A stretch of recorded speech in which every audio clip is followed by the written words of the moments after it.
जय जय राम कृष्ण हरी, जय जय राम कृष्ण हरी.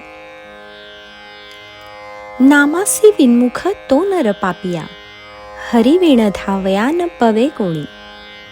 जो मनुष्य भगवंताचे नाव घेत नाही, ज्याच्या मुखामध्ये भगवंताचे नामच येत नाही, तो मनुष्य पापी आहे. भगवंताचे नाम घेणे हे काहीतरी पूर्व पुण्याईचे लक्षण आहे, त्याशिवाय ते येत नाही. म्हणून ही जी पापी मंडळी असतात ना, दुराचारी वाईट असतात, त्यांना कितीही सांगा, त्यांना ते नाम घेणे पटत नाही, आवडत नाही. म्हणून ज्ञानोबा सांगतात की नामासी विन्मुख, जो नामासी विन्मुख झालेला आहे, ज्याने नामाकडे पाठ फिरवली आहे, म्हणजे जो नामच घेत नाही, तो नर पापिया.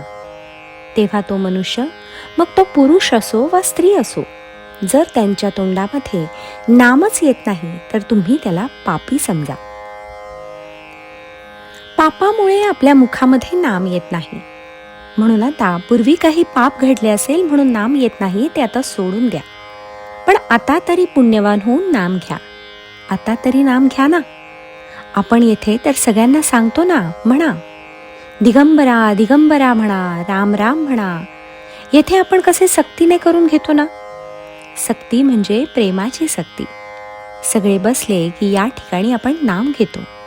निदान ह्या नामाने तरी पुण्यवान व्हा. आणि असे पुण्य पुढे पुढे वाढत गेले की आपोआप ते नाम आपल्या तोंडामध्ये बसेल, आपोआप ते नाम आपल्या मुखातून येईल. हरी विण धावया न पवे कोणी, म्हणजे भगवान हरी आत्म्याच्या शिवाय आपले रक्षण करणारा, आपल्याकडे धावत येणारा हरी शिवाय या जगामध्ये दुसरा कोणीही नाही. जेव्हा आपण असे म्हणतो की बाबा वाचवणारा तो मनुष्य आहे, ती बाई आहे, तो कुणीतरी आहे, तो राजा आहे, तो प्रधान आहे, तो अमुक आहे, त्याने मला वाचवले, तेव्हा त्याला वाचवण्यासाठी जो मनुष्य धावत आला, ज्या कोणी त्याला वाचवण्यासाठी मदत केली, त्या वेळेलाही त्या माणसाला भगवंतानेच ती प्रेरणा दिली होती. आपण जेव्हा एखाद्याला मदत करतो, तेव्हा ती मदत मी करतो, म्हणजे हा देह करतो असे नव्हे, तर ह्या देहामधला जो आत्मा आहे तो करतो. तो आपल्याला प्रेरणा देतो की जा त्याला मदत कर. हा जो भाव आहे, हा जो आत्मभाव आहे, तो आतून येतो. म्हणून या जगामध्ये भगवंताशिवाय कोणी तारक नाही. आपल्याला तारणारा भगवानच आहे. म्हणून भगवंताचे नाव सतत अखंड घेत राहा, असे ज्ञानोबा सांगतात. हरी विण धावया न पवे कोणी, हरी शिवाय कोणीही धावत येणार नाही. तुम्हाला तारणारा वाचवणारा दुसरा कोणीही नाही. आणि म्हणून संकटाच्या वेळी तरी देवाचे नाव घ्या. काही लोक शरीराला रोग झाले, काही पीडा झाली की काही त्रास झाला, तर ते आई बापाला हाका मारतात, बाबा रे बाबा, आई, अरे काय करू.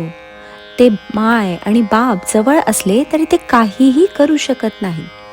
त्यांच्याऐवजी तू देवाचे नाव घे. पहा तुम्हाला मदत मिळते की नाही, तुम्हाला बरे वाटते की नाही, परंतु त्यांना माय आणि बापच आठवतो. आईबापाच्या नावाने आरडाओरडा करतात ते. अरे ते आईबाप समजा जवळ नसतील तर ते धावत येतील का.